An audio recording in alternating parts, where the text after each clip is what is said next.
Hi, my name is Andrew Derrickott. I'm an owner of Chinalgog, and I want to speak some more about these last days, also concerning about Jesus, who went the way of crucifixion. To be absolutely clear, this was not God's will at all. How can we know it was not God's will? From the Old Testament, we can see that when the chosen people did the will of God, they got blessings, but when they went against the will of God, all kinds of terrible things happened. We can also know that it's not the will of God from the words of Jesus when he was asked, "What should we do to be doing the will of God?" And Jesus answered very clearly in John chapter 6, verse 29, to do the will of God is to believe in the one whom he has sent. So to be very clear that Jesus was not killed on the cross as a result of the will of God. Jesus was killed because of the faithlessness that he was met with at that time. Also, Jesus intimated this when he said, "As Moses lifted up the serpent in the wilderness, so must the Son of Man be lifted up." So if you know this story, then the people were faithless, they were being bitten by fiery serpents, and Moses made a bronze serpent and held it aloft on a pole, and that whoever looked at it would be saved. So Jesus making this kind of reference, that just as Moses lifted up this serpent, he must be lifted up, was because of faithlessness. And also that Jesus has to come again because of the faithlessness of the time. What he wanted to accomplish at his first coming was not accomplished. Otherwise, why would Jesus have to come again? This is like something which we need to become clear about, that the Lord is coming for a special purpose to accomplish at the second coming. Jesus also said that he had many things to say to us, but we could not bear them now. He said something like, "I've told you earthly things you will not believe. How can I speak of heavenly things?" So there's a lot of what God wants to impart to us, because don't forget, we were created in the image of God. So because we're created in the image of God, that we have freedom, we have responsibility. Freedom is necessary because without freedom, without free will, love cannot exist. But also where there is freedom, there is responsibility.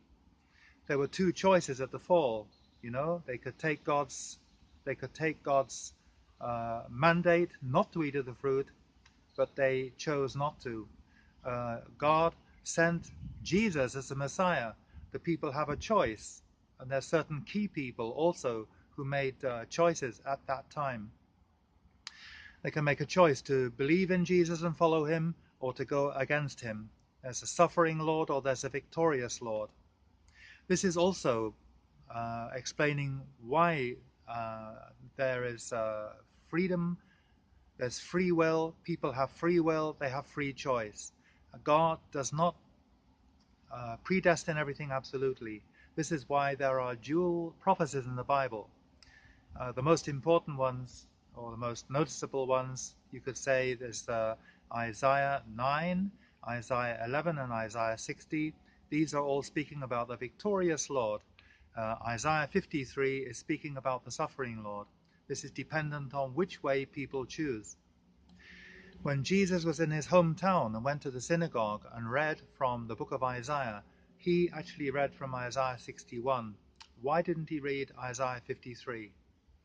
Basically, we are now faced with a similar choice now, to accept the Lord of the second coming or not.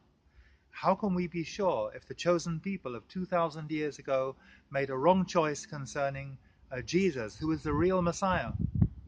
How can we be sure that as Christians we do not miss the Lord at his coming, and also remembering that Jesus gave very clear warnings that the likelihood of that happening was very strong.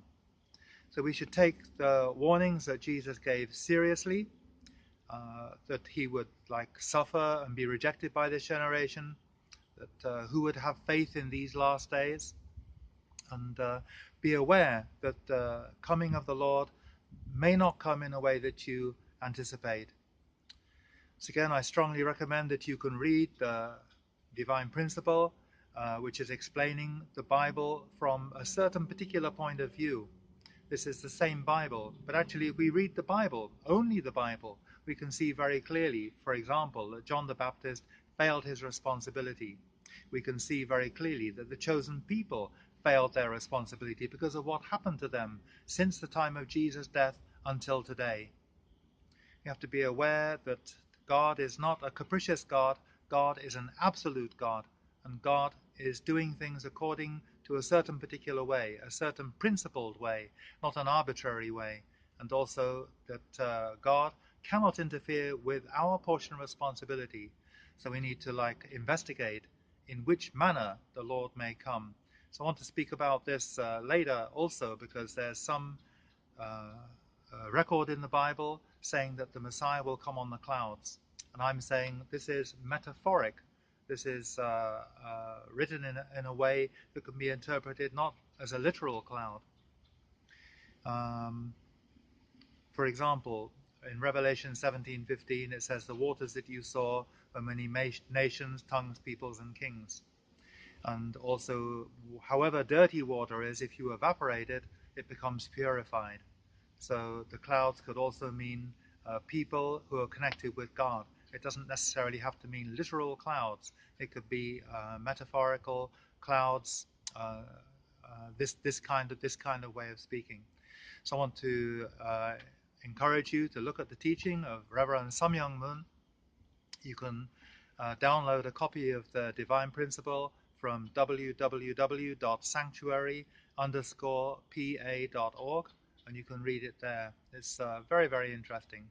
I'll just finish here, and thank you for listening to this one, and I'll speak more about the clouds and the water tomorrow. Okay, thank you very much.